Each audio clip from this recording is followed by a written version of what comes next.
உடையும் திமுக காங்கிரஸ் கூட்டணி, தொகுதிகளை முடிவு செய்வதில் நீடிக்கும் குழப்பம். புதுச்சேரியில் பரபரப்பு.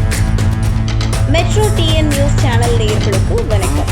புதுச்சேரியில் திமுக காங்கிரஸ் கூட்டணியில் இழுபறி தொடர்கிறது.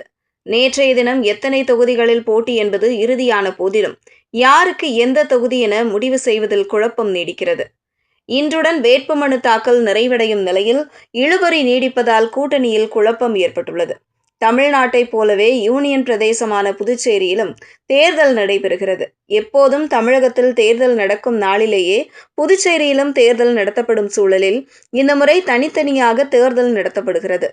புதுச்சேரியில் மொத்தமுள்ள 30 தொகுதிகளுக்கும் ஒரே கட்டமாக ஏப்ரல் 9 தேர்தல் நடைபெறுகிறது. அதற்கு வேட்புமனு தாக்கல் செய்ய இன்றே கடைசி நாள். புதுச்சேரியில் என்டிஏ கூட்டணியில் தொகுதி பங்கீடு முடிந்து வேட்புமனு தாக்கல் எல்லாம் சுமூகமாக முடிந்துவிட்டது.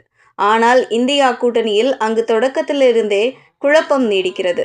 அங்கு காங்கிரசுடன் ஜெகத் ரட்சகன் தலைமையில் திமுக தரப்பு பேச்சுவார்த்தை நடத்தி வருகிறது.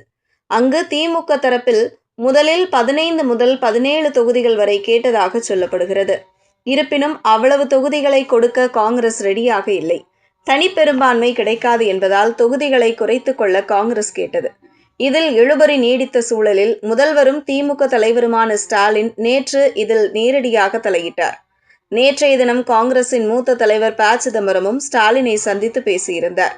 அதைத் தொடர்ந்து எந்த கட்சிக்கு எவ்வளவு சீட் என்பது இறுதியானது.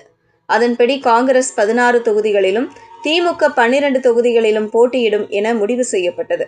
இந்திய கம்யூனிஸ்ட் மற்றும் விசிகவுக்கு தலா 1 தொகுதிகளை வழங்கவும் முடிவு செய்யப்பட்டது. நம்பர் இறுதியான போதிலும் எந்த கட்சிக்கு எந்த தொகுதி என்பதில் இழுபறி தொடர்கிறது. இது தொடர்பாக இறுதி செய்ய நேற்று புதுச்சேரி காங்கிரஸ் அலுவலகத்தில் பேச்சுவார்த்தை நடத்தப்பட்டது. நள்ளிரவை தாண்டியும் இந்த பேச்சுவார்த்தை நடந்த போதிலும் உடன்பாடு எட்டப்படவில்லை. காங்கிரஸ் பலமாக இருக்கும் தொகுதிகளை திமுக கேட்பதாகவும் திமுக பலமாக இருக்கும் தொகுதிகளை காங்கிரஸ் கேட்பதாக இரு தரப்புமே மாறி மாறி குற்றம் சாட்டுகிறது. குறிப்பாக மாஜி காங்கிரஸ் முதல்வர் நாராயணசாமி போட்டியிட விரும்பும் நெல்லித்தோப்பு திமுக கேட்பதாக சொல்லப்படுகிறது. இருப்பினும் காங்கிரஸ் அந்த தொகுதியை விட்டுக் கொடுக்க ரெடியாக இல்லை. இது தொடர்பாக இருதரப்பும் பேசியிருக்கிறது. இதில் உடன்பாடு எட்டப்படாத சூழலில் நாராயணசாமி கோபத்துடன் வெளியேறினார். தொடர்ந்து திமுகவும் கோபத்துடன் வெளியேறியதாக சொல்லப்படுகிறது. இன்றுடன் அங்கு வேட்புமனு தாக்கல் செய்யும் காலமும் முடியும் சூழலில் இன்னும் உடன்பாடு எட்டப்படாததால் குழப்பம் ஏற்பட்டுள்ளது. இதற்கிடையே யாருக்கு எந்த தொகுதி என்பதில் தெளிவு இல்லாததால் இரு தரப்புமே 30 தொகுதிகளிலும் போட்டியிட முடிவு செய்துள்ளதாக கூறப்படுகிறது.